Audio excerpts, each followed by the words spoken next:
Kita awal informasi siang hari ini pemirsa terkait dengan banjir bandang menerjang 5 desa di Kabupaten Bojonegoro, Jawa Timur. Air bercampur lumpur dari kawasan hutan menerjang jalan dan juga permukiman warga desa Dander, Bojonegoro pada Senin petang.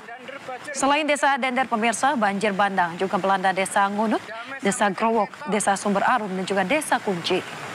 Menurut warga, ketinggian banjir bervariasi antara 50 cm hingga 1 meter.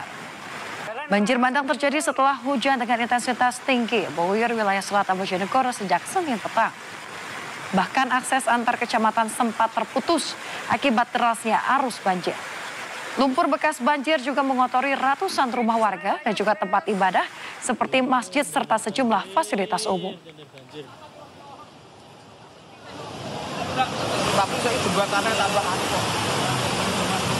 Pemirsa, banjir bandang yang melanda 3 kecamatan di Kabupaten Maros, Sulawesi Selatan membuat ratusan rumah warga dan juga 13 jembatan gantung rusak. Tidak ada korban jiwa dalam musibah ini.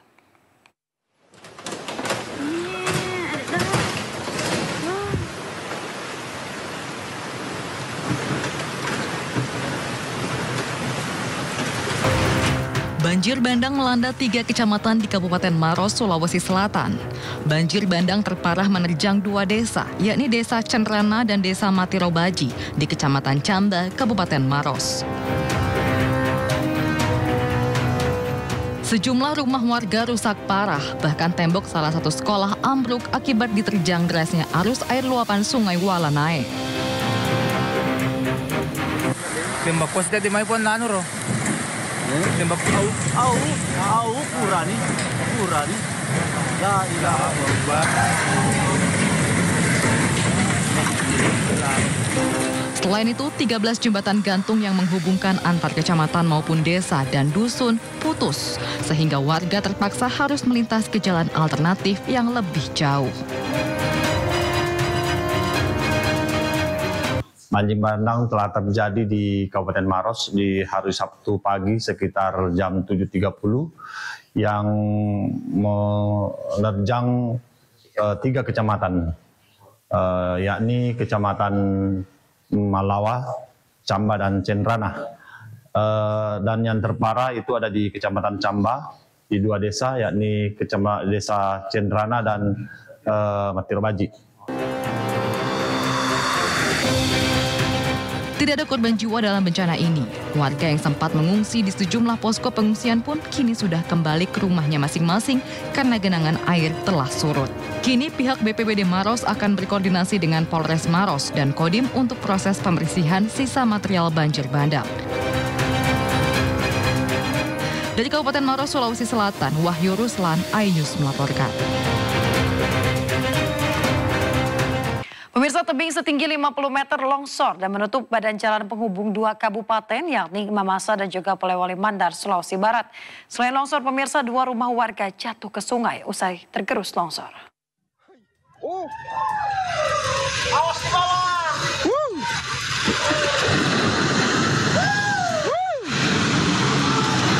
Tebing setinggi 50 meter di Kecamatan Mesawa longsor dan menutup badan jalan penghubung 2 kabupaten, Mamasa dan Polewali Mandar, Sulawesi Barat. Video detik-detik longsor sempat terekam kamera warga. Sejumlah warga yang berada di lokasi panik lantaran material longsor nyaris menimpa sejumlah rumah mereka yang berada di pinggir jalan.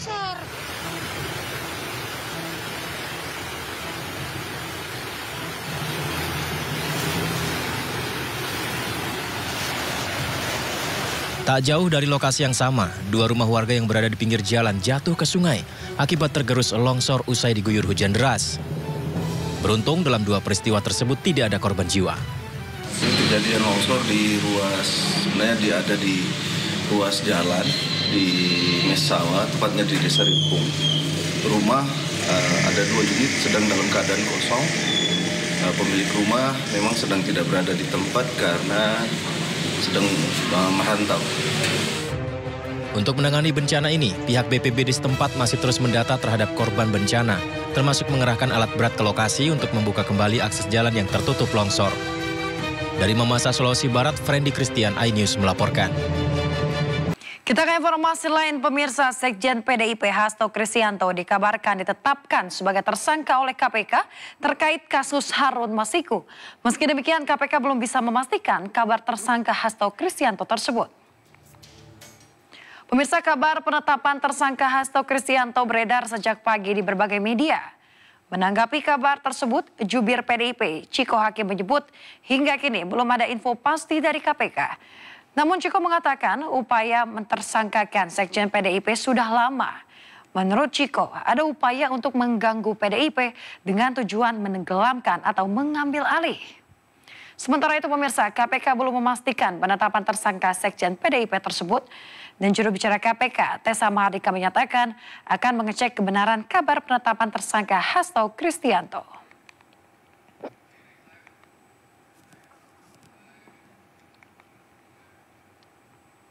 Pemirsa, untuk mengetahui kabar penetapan tersangka Sekjen PDIP Hasto Kristianto, kita sapa rekan Esra Ambarita yang sudah berada di gedung KPK Merah Putih, Jakarta.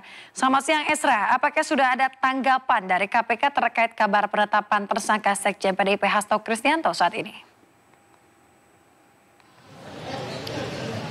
Ya, hingga pukul 10 pagi lewat di tempat saya mengabarkan gedung Merah Putih KPK hingga saat ini, Yasmin dan juga pemirsa, belum ada informasi terbaru yang bisa kami dapatkan baik secara pesan teks dari juru bicara KPK ataupun secara langsung baik terkait informasi konferensi pers dari awak media ini. Belum mendapatkan informasi lebih lanjut apakah dari KPK bisa mengkonfirmasi lebih lanjut mengenai surat yang beredar penetapan tersangka dari Sekjen PDIP yakni Hasto Kristianto dalam dugaan korupsi yang mana spesifiknya adalah ikut terlibat dalam pemberian suap kepada pihak KPU bersama dengan salah satu tersangka buronan yang sekarang masih menjadi buronan yakni Harun Masiku. Tentunya ini masih kita dalami bersama mengingat ini menjadi statement yang paling penting. Sementara dari PDIP juga belum lebih gamblang menyampaikan terkait respon ini karena sekali lagi kita harus mengacu kepada apa yang disampaikan KPK. Namun menariknya Yasmin dan juga pemirsa bahwa kita ketahui Sekjen PDIP Hasto Kristianto ini sudah menjalani pemeriksaan sebanyak 2 kali namun dengan perkara yang berbeda. Misalnya saja ketika di awal pada tahun 2024 ia terlibat ataupun ikut sebagai status saksinya dalam DJKA Kemenhub dan saat itu ia dipanggil ke gedung Merah Putih KPK dan terakhir adalah berkaitan dengan Harun Masiku hingga kurang lebih memakan waktu 6 bulan barulah di Desember ini ditetapkan sebagai tersangka. Namun ini masih kabar, selebihnya kita masih menunggu untuk tidak berandai-andai kepada KPK. Tapi kalau perlu kita ketahui kronologi kasus ini adalah bahwa di tahun 2019 silam ini dari salah satu kader PDIP yakni Harun Masiku ini disampaikan telah melakukan suap kepada pihak KPU untuk memenangkan namanya untuk melenggang ke Senayan yang kala itu harusnya diisi oleh Nazarudin Kemas namun beliau meninggal sebelum dilakukannya pelantikan sehingga seharusnya yang menempati namanya adalah Rizky Aprilia yang pada saat itu menempati nomor urut kedua di politisi PDIP. Namun dari PDIP ini menginginkan untuk Harun Masiku yang masuk, namun ini berbanding terbalik dengan aturan KPU yang tidak memperbolehkan meskipun sudah ada fatwa dari MA. Dan tentunya hal tersebutlah yang menjadi benang merah titik dasar bagaimana kronologi penetapan tersangka dari Hasto Kristianto ini. Namun statusnya yang masih kita kejar bersama, kita nantikan apakah betul penetapan status tersangka Hasto Kristianto tersebut berdasarkan dari kasus Harun Masiku atau ada justru sinyalir politik dari antara dari khususnya di sini adalah disebut-sebut adanya andil dari Presiden Republik Indonesia ke-7 Jokowi terkait bahwa ia merupakan sebelumnya lahir dari PDIP kemudian sekarang sudah tidak menjadi kader ataupun anggota dari PDIP. Hal tersebut disampaikan juga dalam sebuah siniar maupun podcast yang disampaikan oleh Hasto Kristianto bahwa ia mengetahui bahwa ada unsur kekuatan politik yang tentunya ia sebutkan bahwa dirinya akan menjadi tersangka dalam kasus ini. Kita nantikan bersama Yasmin dan juga pemirsa untuk update maupun pembaruan informasi dari Gedung Merah Putih KPK. Kembali ke Anda di studio. Baik, terima kasih rekan Esra Ambarita. Kami tunggu perkembangan informasinya. Selamat bertugas kembali. Kita ke informasi selanjutnya pemirsa. Majelis Hakim Pengadilan Tipikor Jakarta menjatuhkan vonis 6,5 tahun penjara terhadap Harvey Muiz dalam kasus korupsi tata niaga pengelolaan timah. Suami aktris Sandra Dewi ini juga diwajibkan membayar uang pengganti sebesar 210 miliar rupiah. Pengusaha sekaligus suami aktris Sandra Dewi, Harvey Muiz, menjalani sidang putusan dalam kasus korupsi tata niaga pengelolaan timah di Pengadilan Tipikor Jakarta Pusat pada Senin siang. Dalam amar putusannya, Majelis Hakim menyatakan Harvey Muiz terbukti bersalah melakukan tindak pidana korupsi dan juga pencucian uang dan menjatuhkan vonis hukuman 6,5 tahun penjara. Suami artis Sandra Dewi ini juga diwajibkan membayar denda sebesar 1 miliar rupiah dan uang pengganti senilai 210 miliar rupiah. Apabila tidak dibayar, maka harta bendanya akan dirampas dan juga dilelang untuk mengganti kerugian negara, dan bila jumlah hartanya tak mencukupi, maka diganti dengan hukuman penjara. Atas vonis yang dijatuhkan tersebut, Harvey Muiz menyatakan masih berpikir-pikir terlebih dahulu apakah akan mengajukan banding atau tidak. Mengadili, 1 menyatakan terdakwa Harvey Muiz terbukti secara sah dan meyakinkan bersalah melakukan tindak pidana korupsi yang dilakukan secara bersama-sama dan melakukan tindak pidana pencucian uang yang dilakukan secara bersama-sama sebagaimana dalam dakwaan ke-1 primer dan dakwaan kedua primer. 2 menjatuhkan pidana kepada terdakwa dengan pidana penjara selama 6 tahun dan 6 bulan dan denda sebesar 1 miliar rupiah dengan ketentuan apabila denda tersebut tidak dibayar akan diganti dengan pidana kurungan selama berapa tadi, Pak? 2 tahun. Bukan yang ini. 6. Ya, 6 ya. Selama 6 bulan. Menghukum terdakwa untuk membayar uang pengganti kerugian keuangan negara sebesar 210 miliar rupiah dengan ketentuan jika terpidana tidak membayar uang pengganti selama paling lama 1 tahun setelah putusan pengadilan memperoleh kekuatan hukum tetap.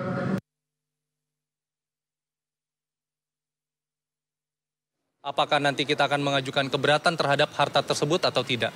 Ini semua akan kami pertimbangkan dalam waktu 7 hari ke depan. Tunggu pertimbangannya dulu, salinan putusannya.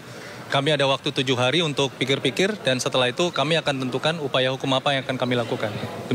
Pemirsa, sebelumnya kasus korupsi komoditas timah telah menjerat sebanyak 22 tersangka. Kerugian negara yang ditimbulkan akibat korupsi tersebut bernilai fantastis 300 triliun rupiah dan juga melibatkan suami Sandra Dewi, Harvey Muiz.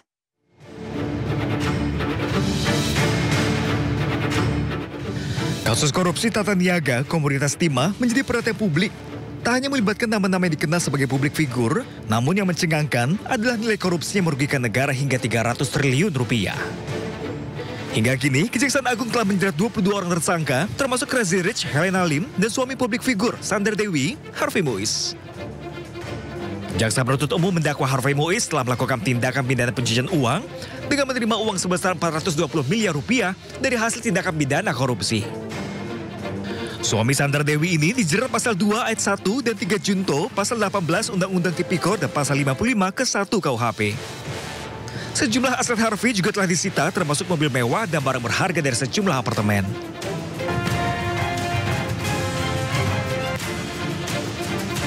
Selain itu, istri Harvey, Sandra Dewi, juga beberapa kali diperiksa terkait asal-usul aset dan dugaan TPPU yang menjerat suaminya.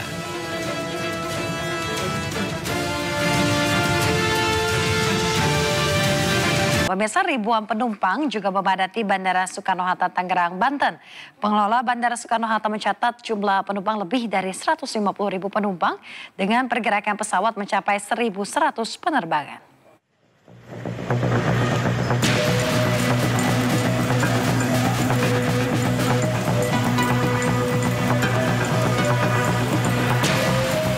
Ribuan penumpang masih memadati Bandara Soekarno-Hatta, Tangerang, Banten.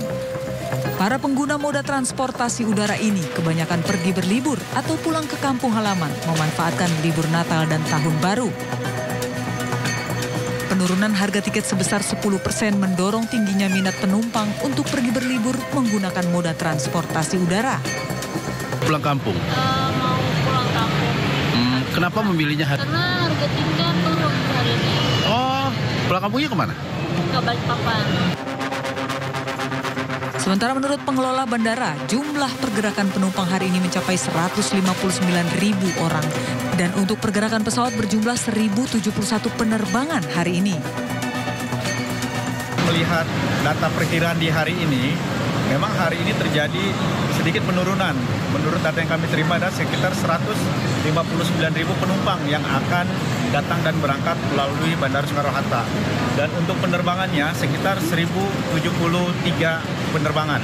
dibandingkan kemarin di Sabtu dan Minggu itu memang terjadi peak season ya, yaitu sekitar 190.000 penumpang yang melewati Bandara Soekarno-Hatta. Sementara tujuan favorit masih didominasi rute penerbangan Denpasar, Medan, Makassar, Surabaya, dan Balikpapan. Para penumpang diimbau untuk datang ke bandara 3 jam lebih awal untuk menghindari penumpukan antrian saat akan check-in. Dari Tangerang, Banten, Hasnugara, iNews melaporkan. Pemirsa, sebanyak lebih dari 10.000 penumpang diberangkatkan dari stasiun KCIC Halim Jakarta Timur pada H-2 Natal. Selain dipadati penumpang yang akan berlibur di kawasan Bandung, kereta cepat Wush juga dimanfaatkan siswa sekolah melakukan perjalanan edukasi mengisi liburan.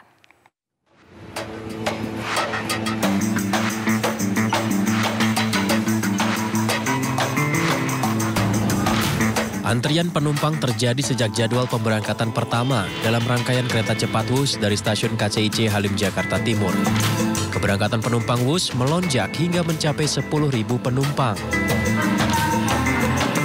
Lonjakan ini diperkirakan terjadi hingga malam hari seiring banyaknya pemesanan tiket Wush di momen libur Natal dan Tahun Baru. Tercatat sebanyak 115.000 penumpang melakukan perjalanan menggunakan kereta cepat Wush dengan rata-rata penumpang perharinya 22.000 orang. Jadi memang untuk pada hari Senin ini ya sudah mulai terlihat kembali adanya peningkatan jumlah penumpang. Seperti kemarin di hari Minggu penumpang Wush ke berbagai tujuan mencapai sekitar 21.000 penumpang. Dan kami prediksi hari ini juga sama, ada di sekitar 21.000 penumpang, di mana jumlah tersebut meningkat sekitar 20% jika dibandingkan dengan hari-hari biasa di luar momen Nataru.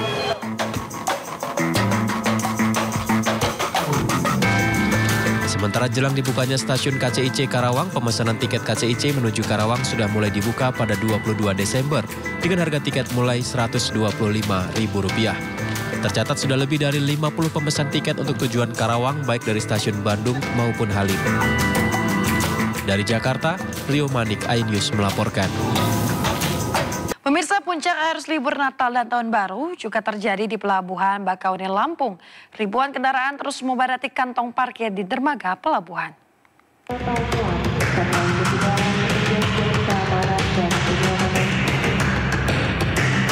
Pada puncak arus libur Natal dan Tahun Baru, ribuan kendaraan terus berdatangan memadati Pelabuhan Bakauheni, Lampung. Kendaraan mengantri di kantong parkir dermaga untuk masuk ke dalam kapal. Para calon penumpang kapal ini umumnya melakukan perjalanan ke Pulau Jawa, memanfaatkan libur Nataru ke kampung halaman. Seminggu. Berarti liburan ya Pak ya? Iya. Tadi di perjalanan? Lancar. Lancar. Udah nunggu berapa jam? Setengah jam lebih. Berdasarkan data pihak ASDP, hari ini tercatat 2.929 unit mobil pribadi yang sudah menyeberang dari Pelabuhan Bakauheni menuju Pelabuhan Merak. Ditambah dengan bus angkutan penumpang dan truk sehingga jumlah total kendaraan yang menyeberang ke Pelabuhan Merak mencapai 5.986 unit.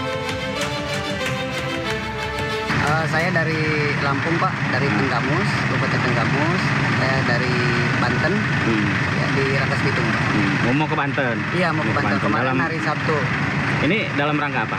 Dalam rangka liburan sekaligus kunjungan ke keluarga. Untuk mengantisipasi antrian akibat lonjakan penumpang, ASDP Bakauheni mengoperasikan 6 dermaga reguler dan 1 dermaga eksekutif serta 28 unit kapal feri berukuran besar. Dari Lampung Selatan, Lampung, Heri Fulistiawan, iNews melaporkan. Pemirsa, libur Natal dan Tahun Baru, Pelabuhan Nusantara Kota Parepare, Sulawesi Selatan terpantau padat.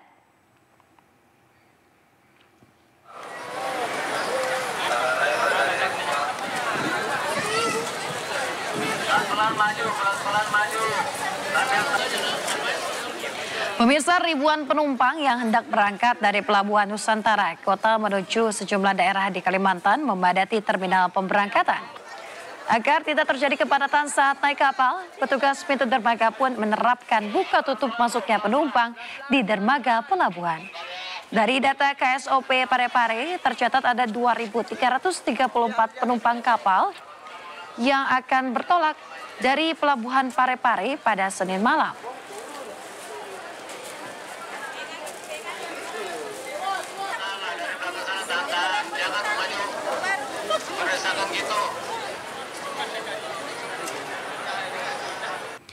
Pemirsa, jelang libur Natal 2024 dan Tahun Baru 2025, penumpang terus memadati stasiun Pasar Senen, Jakarta Pusat. Para calon penumpang ini memilih berangkat lebih awal untuk menghindari kepadatan penumpang.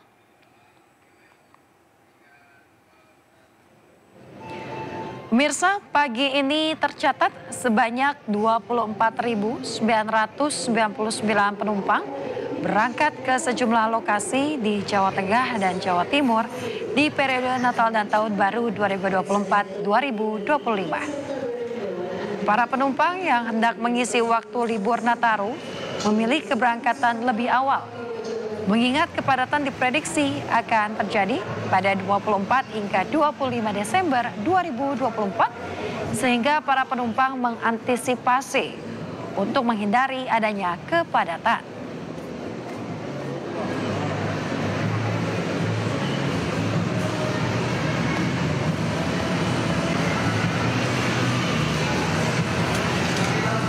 Pemirsa, situasi lalu lintas Simpang Gadok Puncak, Jawa Barat terpantau ramai lancar menjelang Hari Raya Natal. Menurut Polres Bogor, belum ada pelonjakan kendaraan yang signifikan pada Selasa pagi. Pemirsa, satu hari menjelang Natal, Simpang Gadok Puncak, Jawa Barat terpantau ramai lancar.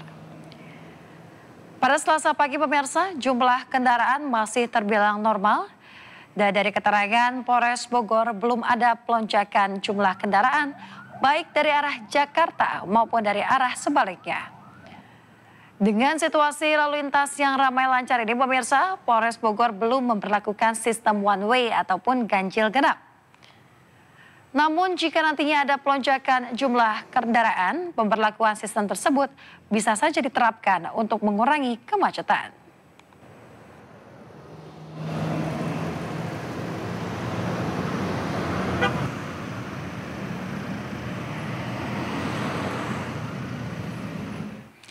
Pemirsa, kita akan memantau arus lalu lintas di momen libur Natal dan Tahun Baru bersama rekan kami Naura yang berada di Simpang Gadok, Bogor, Jawa Barat. Selamat siang Naura, bagaimana kondisi lalu lintas di kawasan Gadok saat ini? Apakah sudah mulai terjadi lonjakan kendaraan?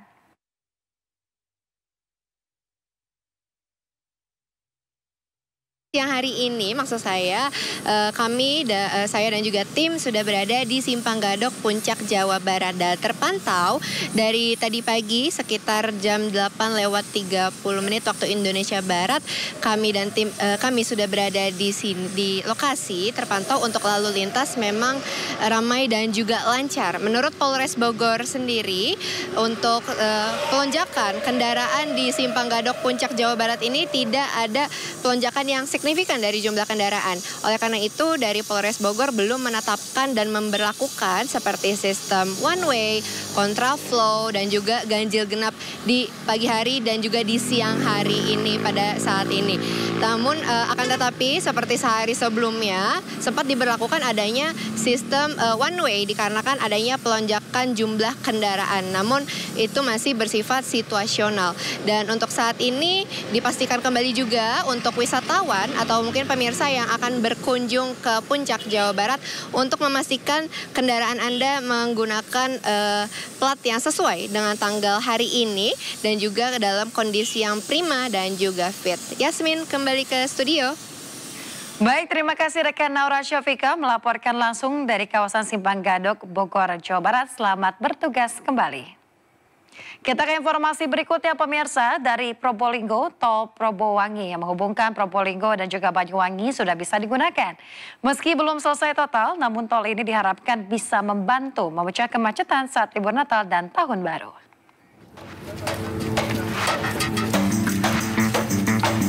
Menteri Pekerjaan Umum Dodi Hanggodo meninjau perkembangan tol Probowangi segmen 1, tepatnya di eksit tol Kraksaan, Kabupaten Probolinggo. Tol ini sudah bisa digunakan selama libur Natal dan Tahun Baru. Terpantau sejak diresmikan, tol Probowangi segmen 1 sudah dilewati sekitar 3.000 kendaraan yang melintas. Tol Probowangi segmen 1 ini diuji coba dari tanggal 21 Desember hingga 5 Januari dari jam 6 pagi hingga jam 4 sore dan hanya satu jalur. Untuk arus mudik pada tanggal 21 hingga 27 Desember 2024, tol dibuka untuk pengendara yang menuju Bali. Sementara pada arus balik tanggal 28 hingga tanggal 5 Januari 2025, hanya pengguna dari arah Bali yang bisa melewati tol ini. Pembangunannya belum 100%, baru 80 sekian persen Pak ya. 84 sekian persen. Makanya kemudian dengan alasan safety, kita hanya operasikan setengah hari Pak ya. Sampai jam 4 sore ya. Sampai jam 4 sore. Dan hanya bisa beroperasi separuh lajur. Warga yang melewati tol ini pun mengaku cukup puas. Mereka bisa menghemat waktu dalam berkendara menuju lokasi-lokasi favorit wisata seperti Banyuwangi dan Bali. Kebetulan ini kita mau coba bawa anak-anak untuk ke Bali. Alhamdulillah dari perjalanan dari Serang sampai Banten, dari Serang Banten sampai sekarang di mana? Probolinggo nih. Probolinggo itu alhamdulillah tidak ada kemacetan apapun. Siap. Dan lancar jaya. Alhamdulillah petugas-petugas polisiannya siaga terus di tiap-tiap titik dan alhamdulillah juga nggak ada benar-benar sama sekali macet. Saat ini pembangunan tol Probowangi bagian 1 masih dalam pembangunan, namun 84% telah rampung. Sementara untuk ruas Probolinggo Besuki rencananya akan selesai pada Juli 2025 mendatang. Dari Probolinggo, Jawa Timur, Hana Purwadi, iNews melaporkan. Pemirsa, usai gaduh atas dugaan kasus bayi yang tertukar di salah satu rumah sakit di Jakarta, kepolisian akhirnya mengungkap hasil tes DNA dari bayi X. Tes menunjukkan bahwa bayi yang meninggal dunia tersebut merupakan anak biologis dari pelapor. Pemirsa, hasil tes DNA menunjukkan bahwa secara genetik bayi X merupakan anak biologis dari pelapor. Hasil tersebut sekaligus membantah adanya dugaan bayi tertukar di rumah sakit tersebut. Sementara pemirsa, terkait penyebab kematian sang bayi, kepolisian menyebut bahwa tim dokter tidak mengetahui pasti penyebab kematian.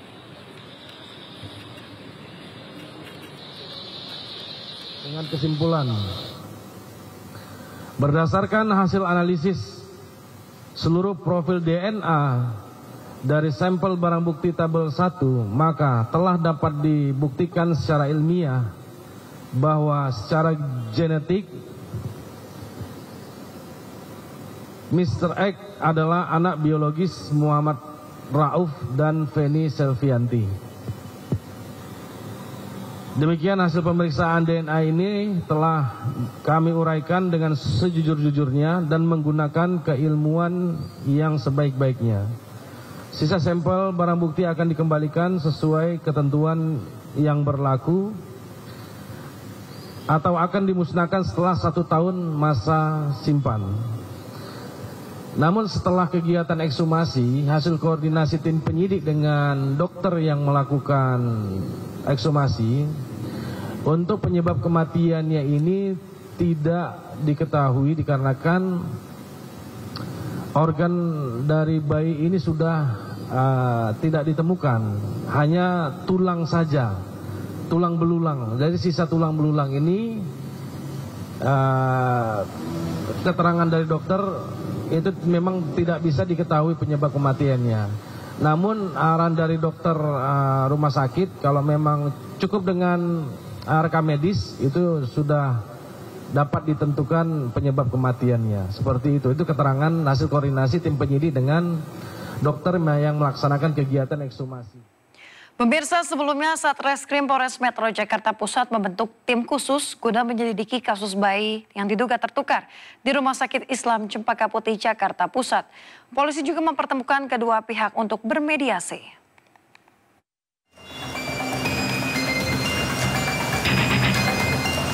Kasus dugaan bayi tertukar di Rumah Sakit Islam Cempaka Putih, Jakarta Pusat tengah viral. Bahkan demi mencari keadilan, orang tua bayi Muhammad Rauf dan Feni Selvianti membuat aduan ke Komisi Perlindungan Anak Indonesia (KPAI). Saat ini polisi membentuk tim khusus untuk menangani kasus ini. Polisi juga sudah mengundang kedua pihak, baik orang tua maupun pihak Rumah Sakit Islam, untuk dimintai keterangan sekaligus mediasi. Hasilnya akan dilakukan tes DNA dengan seluruh biaya ditanggung pihak rumah sakit. Untuk saat ini masih berlangsung kegiatan penyelidikannya Dan kami juga tim penyelidik juga sudah melakukan komunikasi dengan orang tua bayi yang meninggal. Namun respon dari pihak keluarganya masih dalam keadaan sibuk, masih belum bisa ditemui oleh tim penyelidik. Kasus dugaan bayi tertukar viral setelah sang ayah mengunggah keresahannya di media sosial.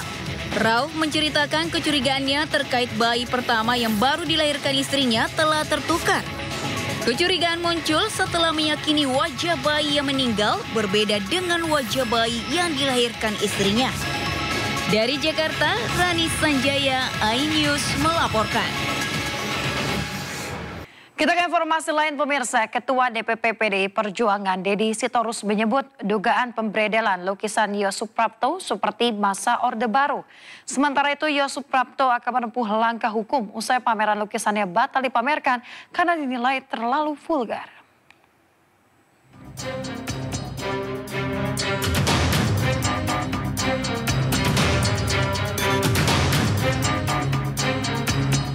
Pasca pameran lukisannya dibatalkan, pelukis Yos Suprapto bersama Yayasan Lembaga Bantuan Hukum Indonesia menyatakan akan mengambil langkah hukum demi mendapat kejelasan terkait kelanjutan pameran.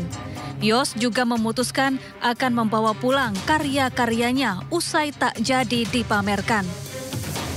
Saya akan menggunakan pendekatan hukum, saya katakan tadi, ya. Dan ini tentunya tidak boleh sepihak. Saya akan melakukan dialog ya yang beradab dengan jajaran Kalnas maupun Museum Cagar Budaya. Ya, dalam hal ini harus ada dialog dua arah. Saya akan menanyakan kalau ini tetap tidak bisa diakses oleh masyarakat luas dan tetap dikunci dengan alasan apapun juga, dan karya-karya saya tetap di dalam sensorship, lebih baik tidak perlu harus ada pameran. Sementara itu, Ketua DPP PDI Perjuangan Deddy Sitorus mengklaim ada yang tersinggung terhadap lukisan Yos Suprapto. Namun ia yakin pihak yang tersinggung bukanlah Presiden Prabowo Subianto, melainkan Presiden RI periode sebelumnya. Ia juga menyebut dugaan pemberedelan lukisan ini seperti yang kerap terjadi di masa Orde Baru. Ia meminta Menteri Kebudayaan Fadlizon dan wakilnya Giring Ganesa untuk berhati-hati. Sebelumnya, Galeri Nasional Jakarta membatalkan pameran lukisan Yos Suprapto bertajuk Kebangkitan Tanah untuk Kedaulatan Kamis lalu. Yos disebut keberatan memenuhi keinginan kurator untuk mencopot 5 karyanya. Pihak kurator menilai lukisan Yos terlalu vulgar dan tak sesuai dengan tema pameran. Tim Liputan iNews melaporkan.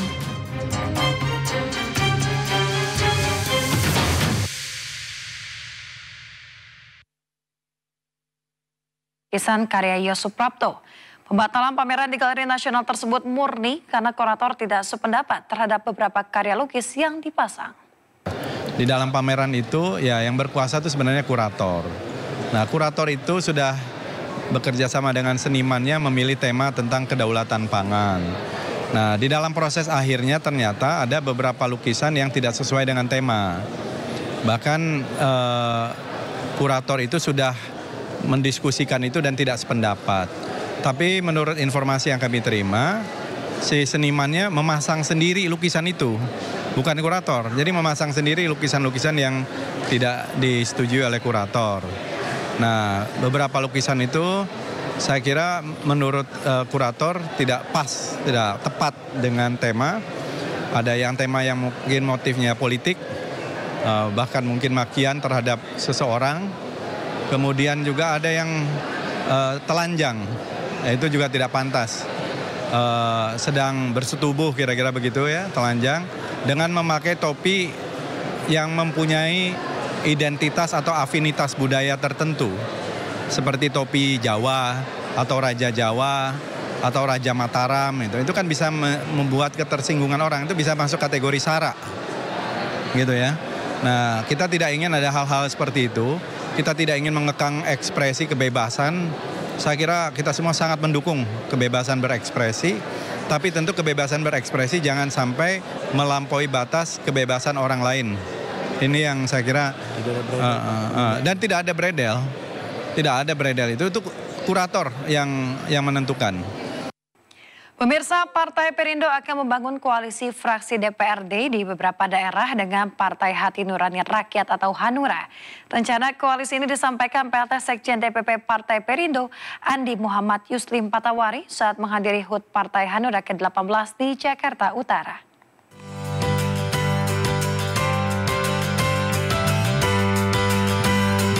PLT Sekjen DPP Partai Perindo Andi Yuslim Patawari menjadi salah satu tamu kehormatan yang datang pada perayaan hari ulang tahun ke-18 Partai Hanura yang digelar di Hotel Mercure Ancol, Jakarta Utara. Dalam kesempatan ini, Sekjen Partai Perindo juga berdiskusi dengan Ketua Umum Partai Hanura, Osman Sabtaodang, terkait rencana membangun koalisi fraksi DPRD di berbagai daerah. Partai Perindo juga berharap agar hubungan dengan Partai Hanura terus terjalin baik. Banyak diskusi dengan Bang Oso. Bang Oso adalah tokoh senior. Kita berdiskusi banyak. Ada beberapa daerah kita akan melakukan koalisi di praksi dan program-program kedepannya kita akan merumuskan suatu kajian bagaimana partai-partai kecil bisa melakukan suatu koreksi untuk parliamentary threshold kedepannya. Rencana koalisi Partai Perindo dan Partai Hanura diyakini dapat memberikan kontribusi lebih bagi pembangunan di daerah demi kemajuan bangsa dan negara. Dari Jakarta, Hadis Diarifa Yudi Permana, iNews melaporkan.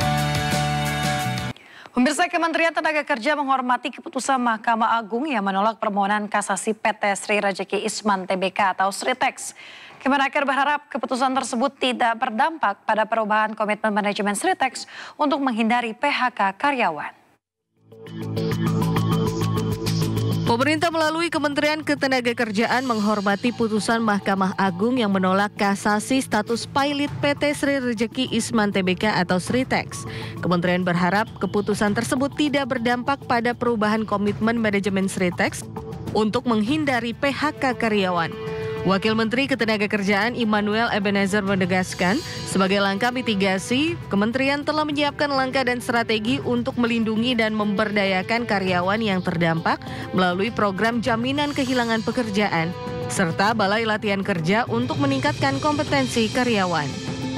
Saya akan datangin Sritex minggu depan. Minggu depan. Kita akan datang ke Sritex minggu depan, kita lihat jangan sampai nanti kawan-kawan buruh atau pekerja itu galau ya, resah. Makanya kami harus menjamin bahwa jangan sampai pasca putusan MA ada kegelisahan yang luar biasa, ketakutan yang luar biasa. Nah, tugas kita negara kan harus memastikan itu agar tetap kawan-kawan serikat pekerja buruh atau pekerja tidak terkena PHK.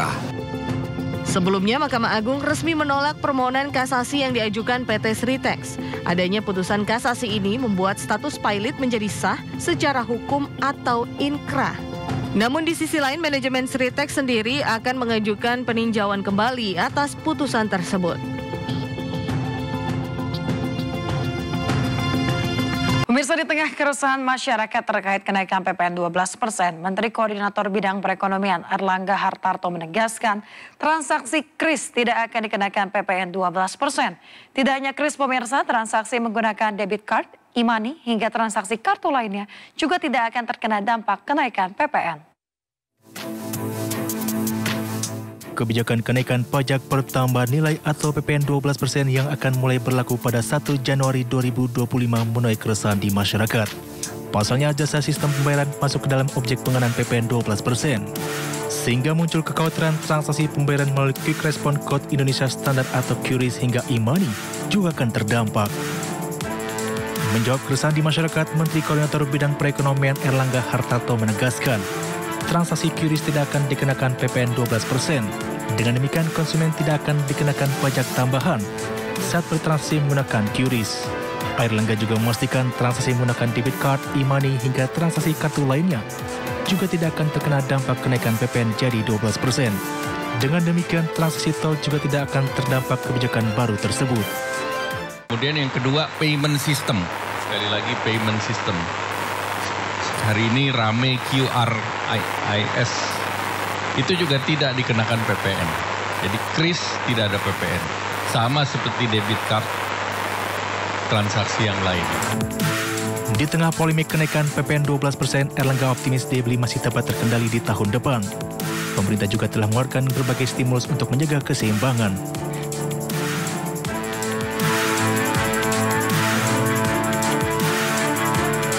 Pemirsa, Direktorat Jenderal Pajak memastikan transaksi dalam bentuk digital tidak akan menambah beban PPN baru. PPN 12% dipastikan hanya akan dibebankan pada biaya top up atas uang elektronik dan dompet digital dan bukan di tiap transaksi menggunakan jenis pembayaran tersebut. Direktorat Jenderal Pajak memastikan transaksi uang elektronik dan dompet digital tidak terkena PPN. Namun biaya atas jasa transaksi pengisian uang elektronik atau dompet digital yang dikenai PPN. Direktur Penyuluhan, Pelayanan dan Hubungan Masyarakat Ditjen Pajak Dwi Astuti menjelaskan, setiap pengenaan PPN 12% hanya terjadi pada biaya jasa setiap kali konsumen melakukan top up saldo. Bukan dikenakan tiap kali konsumen melakukan pembayaran melalui uang elektronik atau dompet digital. Dengan demikian, konsumen dipastikan tidak akan dikenakan beban tambahan setiap transaksi menggunakan dompet digital atau uang elektronik. 500.000, jasanya 1.500. Nah, yang kena PPN itu apa 1.500-nya? Kita nggak tahu, kita nggak kelihatan karena itu sudah diperhitungkan oleh providernya. Tapi dari 500.000-nya ketika kita beli makan 100.000, beli pulsa 50.000, kena lagi nggak? Enggak. Dwi menegaskan jasa atas transaksi uang elektronik dan dompet digital selama ini telah dikenakan PPN. Kebijakan ini berdasarkan Peraturan Menteri Keuangan Nomor 69 Tahun 2022 tentang pajak penghasilan dan pajak pertambahan nilai atas penyelenggaraan teknologi finansial. Artinya penyelenggaraan jasa sistem pembayaran bukan merupakan objek pajak baru.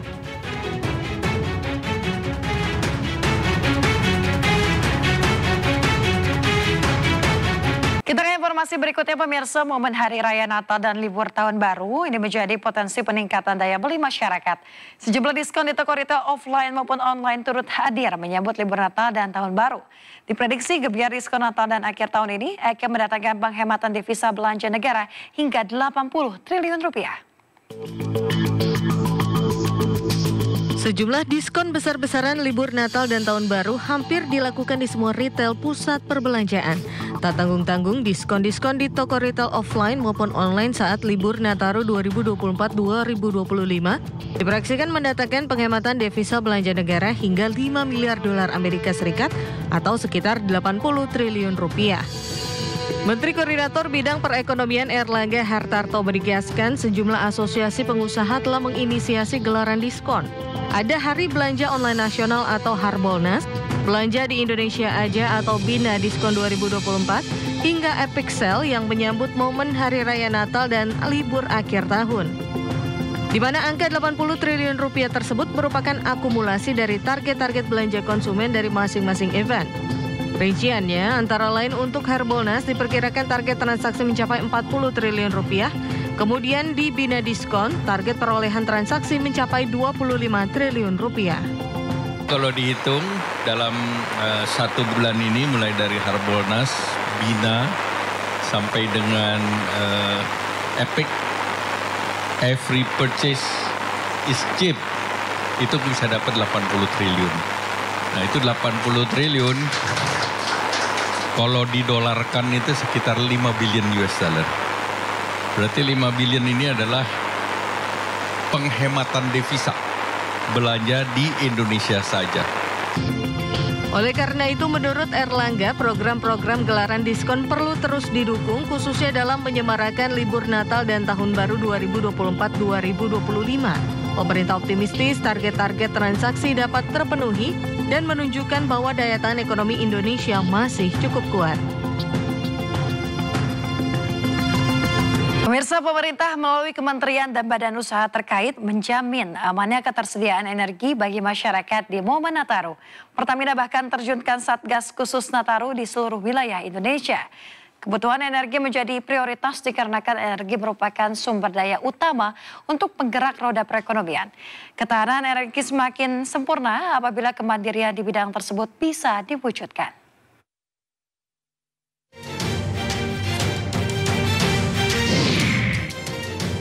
Pemerintah melalui Kementerian Energi dan Sumber Daya Mineral atau ISDM memastikan kesiapan pasokan energi saat Natal dan Tahun Baru 2025 aman dari sejumlah aspek mulai dari BBM hingga LPG.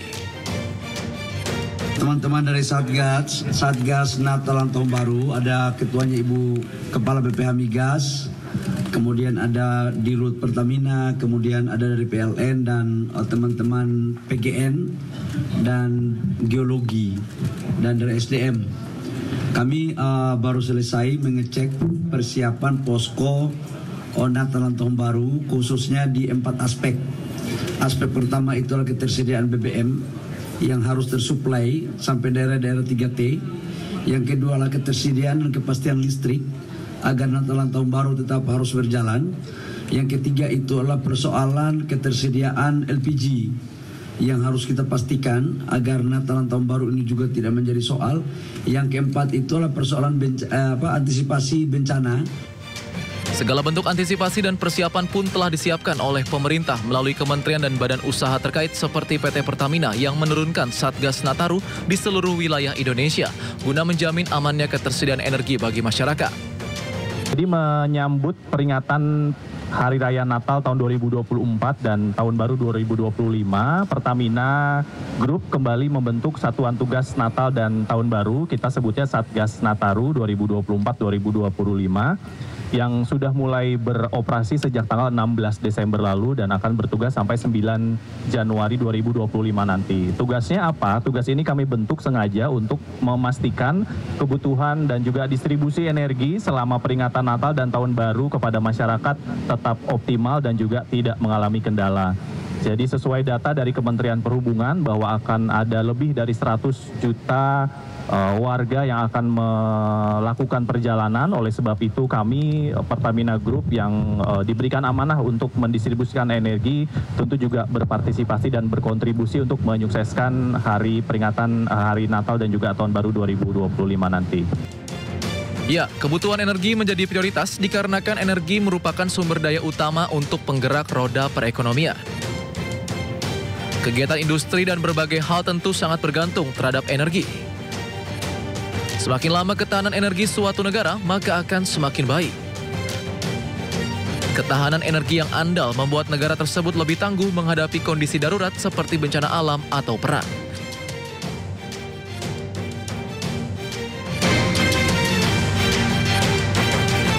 Ya, pemirsa, Anda kembali di Sindo Siang bersama saya Yasmin Atania. Pemirsa, di Banjarnegara, Jawa Tengah, polisi menggunakan anjing pelacak untuk pengamanan dan juga sterilisasi gereja jelang perayaan Natal 25 Desember esok. Jelang Natal, pemirsa, pengamanan ketat terus dilakukan, diantaranya sterilisasi gereja. Menggunakan alat detektor dan anjing pelacak, satu persatu ruangan baik yang berada di dalam gereja maupun yang di luar gereja diperiksa. Sterilisasi ini bertujuan untuk memastikan keamanan dan juga kenyamanan bagi umat Kristiani yang akan merayakan Natal. Tiap gereja akan dijaga personil gabungan dari Polres maupun Polsek. Ada 38 gereja yang terdapat di Banjarnegara. Harapannya ke depan pada saat perayaan Hari Raya malam Natal dan Natal pagi nanti tidak ada kejadian yang kita harapkan seperti itu. Untuk memastikan bahwa tempat itu aman ya, untuk digunakan kegiatan baik dari kemungkinan adanya benda-benda yang berbahaya terutama bahan peledak maupun senjata-senjata tajam yang bisa menimbulkan gangguan ketika pelaksanaan